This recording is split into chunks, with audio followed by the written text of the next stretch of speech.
सभी का स्वागत है।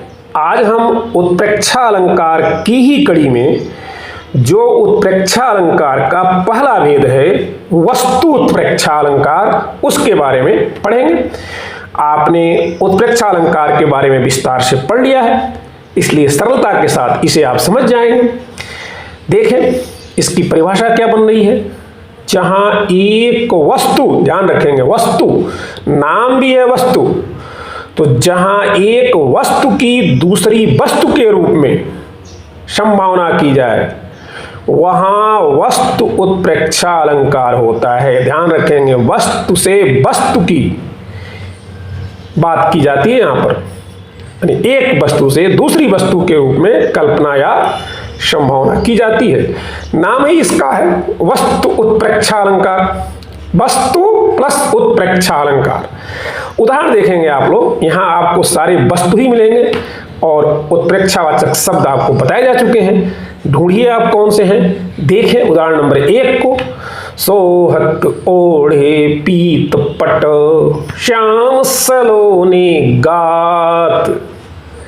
सोहत ओढ़े पीत पट श्याम सलोने गात, मनोनील मणि शैल पर आतप परे प्रभात। आपको उत्प्रेक्षावाचक शब्द मिला मनो।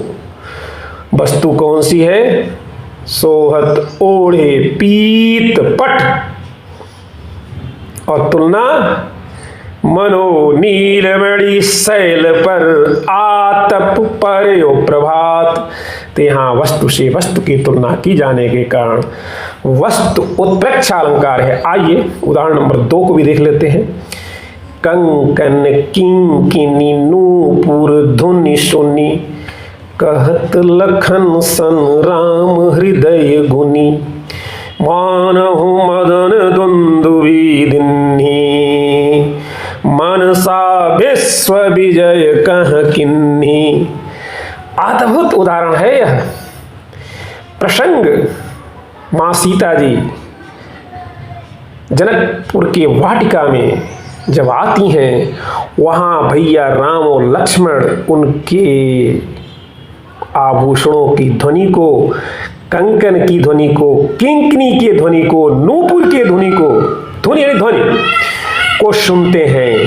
और सुनने के बाद राम भैया लक्ष्मण भैया से कहते हैं, तो प्रत्यक्ष में कंकन किंकिन नूपुर इन वस्तुओं की ध्वनि है, और अप्रत्यक्ष में मानहु आ गया उत्प्रेक्षावाचक शब्द मदन दुंदुभि दिन्ही। मानहु मदन दुंदुभि दिन।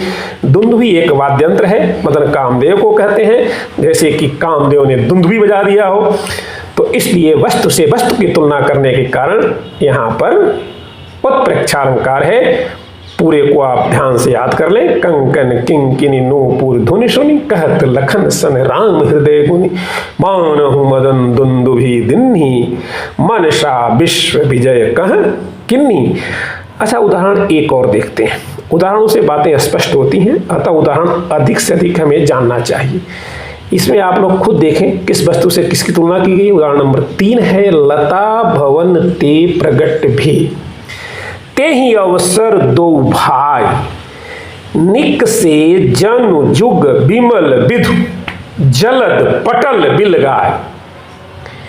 लता भवन ते प्रगट भी, तेहि अवसर दो भाई, निक से जनु जुग बिमल विधु, जलद पटल बिलगाय। देखें यहाँ बहुत ही सुंदर ढंग से वस्तु की तुलना की गई है। भैया राम भैया लक्ष्मण के साथ, हम कहें प्रभु श्री राम अपने भैया लक्ष्मण के साथ लता भवन से बाहर निकलते हैं। लता भवन, देखिए वस्तु लता भवन ते प्रगट भे, कौन? ते ही अवसर दो भाई, उस अवसर पर दोनों भाई प्रकट होते हैं। अब इनकी तुलना करते हैं। जन लगा करके देखे, जन उत्प्रेक्षावाचक शब्द, निक से जनु, निकल रहे हैं जैसे जुग बिमल विधु, जोड़े के जोड़े स्वच्छ सुंदर एकदम विमल। चंद्रमा निकल रहे हो। कहां से? जलद पटल बेलगाय, बादलों के वस्त्र को फाड़ करके अलग होकर के निकल रहे हैं। तो कितना सुंदर है यहां पर वस्तु परीक्षा किया गया है। आइए उदाहरण नंबर 4 को भी देख लेते हैं। चमचमात चंचल नयन, बिच घूघट पट झीन, मानहु सुर सरिता विमल, जल उछरत जुगमीन। देखिए बहुत ही सुंदर काव्य रचना है यह। चमचमात चंचल नयन, बिच घूघट पट झीन। घूघट का वस्त्र झीना है, उस झीने वस्त्र के बीच में चंचल नयन चमचमात हैं। चमचमात चंचल नयन चमचमा रहे हैं। अच्छा, अब ये कैसे हैं? वस्त्र की तुलना देखिए, घूघट की तुलना देखिए और आंखों की तुलना देखिए, वस्त्र से वस्त्र की तुलना देखिए और उत्प्रेक्षावाचक शब्द फट आ गया है। मानहु सुर सरिता विमल, ऐसा लग रहा है जैसी देव नदी, जो पवित्र देव नदी है, उस देव नदी के अंदर जल, जो सुर सरिता विमल जल है, देव गंगा का जो स्वच्छ जल है, उसमें जल उछरत जुगमीन, 2 मछलियां उछल रही हो। क्या बढ़िया वस्त्र से वस्त्र की तुलना दे करके यहाँ उत्प्रेक्षा अलंकार प्रकट किया गया है। आइए अंतिम उदाहरण देखते हैं, 5वां उदाहरण। कहती हुइयों उत्तरा के नेत्र जल से भर गए, कहती हुइयों उत्तरा के नेत्र जल से भर गए, हिम के कणों से पूर्ण मानव हो गए पंकज नए, हिम के कणों से पूर्ण मानव हो गए पंकज नए। देखें आप उत्प्रेक्षावाचक शब्द आया, कौन सा आया? मानो। प्रत्यक्ष में क्या है? उत्तरा जी हैं और उत्तरा जी के नेत्र हैं जो जल से भर गए हैं। इन वस्तुओं की तुलना कितना सुंदर कवि ने किया है कि उत्तरा जी जब अपनी बात कह रही हैं, कहते कहते उनके आंखों में जल भर आए। और उज्जवल कैसे हैं? हिम के कणों से पूर्ण मानो। लग रहा है जैसे हिम के कण अर्थात बर्फ के कण से उनकी आंखें भर गई।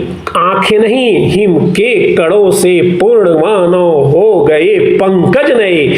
उनकी आंखें कमल, कमल पर जैसे हिम के कणों का तुषार आकर के पड़ गया हो, ऐसा दृश्य वहां पैदा हो गया है। बहुत ही सुंदर उदाहरण है। आशा है आपको यह वस्तु प्रेक्षालंकार विस्तार से समझ में आ गया होगा। धन्यवाद। Thank you very much.